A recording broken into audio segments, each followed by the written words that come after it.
Hey guys, it's Ken from Green Bullet here. It's our second Need for Speed World video and it's a treasure hunt. This was on December 19th in the Rosewood area. So if you guys need to know where the gems are, this video will show you. If you don't need to know, enjoy the ride anyway. I'm driving the Mazda RX-7 from Need for Speed Pro Street. I freaking love this car. I did wander around a lot. So I did edit the video. It originally was about 17 minutes. I narrowed it down to just below 7 minutes. I wouldn't want to watch a 17-minute treasure hunt either. It took me forever to find all the treasures. I did do this at night, so it did make the treasure hunt a little bit harder, because you can't see anything in the woods, that's for sure. You'll notice I do a lot of U-turns because I don't know where the hell I'm going. I haven't played Need for Speed Most Wanted in forever, so I don't remember the map very well. Last time I played Need for Speed Most Wanted was when I was like 14 on the PlayStation 2. Originally, my first video was supposed to be the commentary video, but instead of that video with the audio being messed up, I had to use audio swap, which is why it plays Jingle Bells, which is pretty stupid, but I apologize for that. I hope I got the audio right this time. I'm going to talk a little bit about Need for Speed World in general. It came out in July of 2010, so it is a little bit dated. It's not all that new, but it's still a very fun game.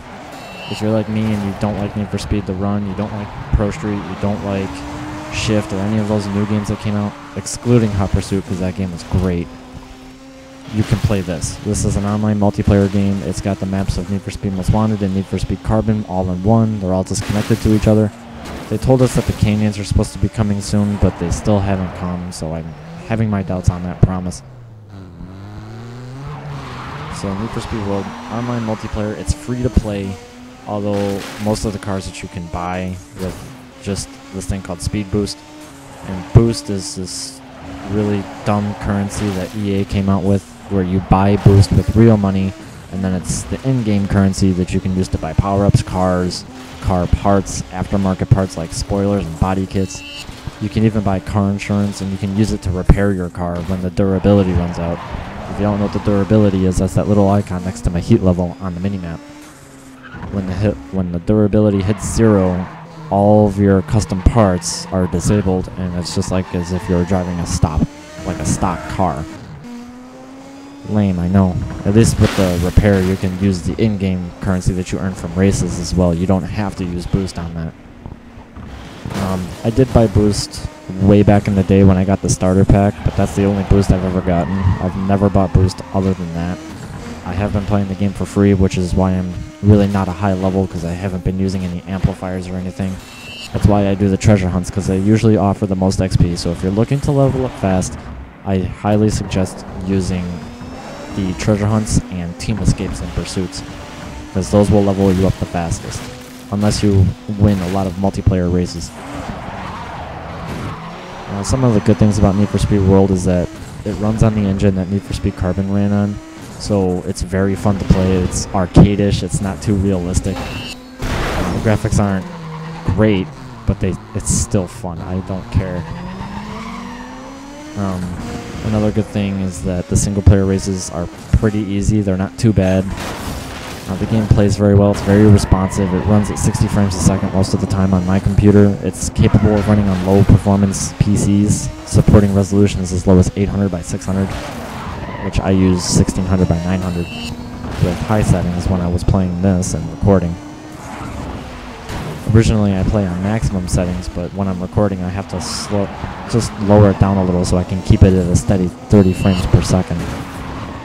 As you can see right now, it's decorated for Christmas, which this is all updated live, so when you start the launcher it automatically downloads anything that's changed and then it applies it to the game. So I think that the Christmas decorations go down sometime in January, which is unfortunate because I like the way it looks. Some of the bad things about Need for Speed World is one of my biggest problems is the traffic. The traffic is really annoying in multiplayer races because you'll hit a car and let's say it'll fishtail to the right, it'll hit the wall and it'll bounce back to the left, and it's almost like it's purposely trying to hit you. It's really irritating. They need to fix that.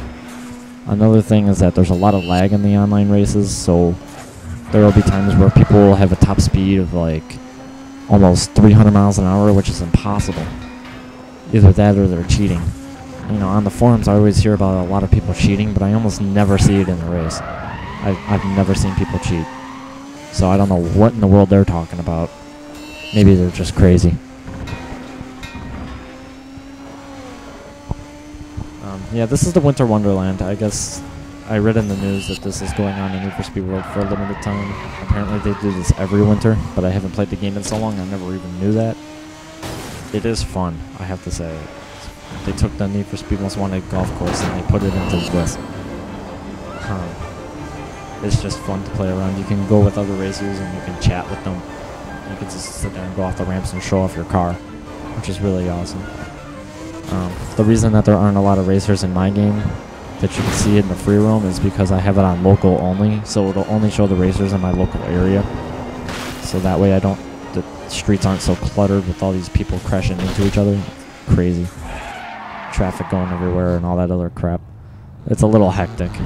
I don't really like it. Plus it slows the game down. That's how I get to turn at 60 frames at least. You know, less clutter.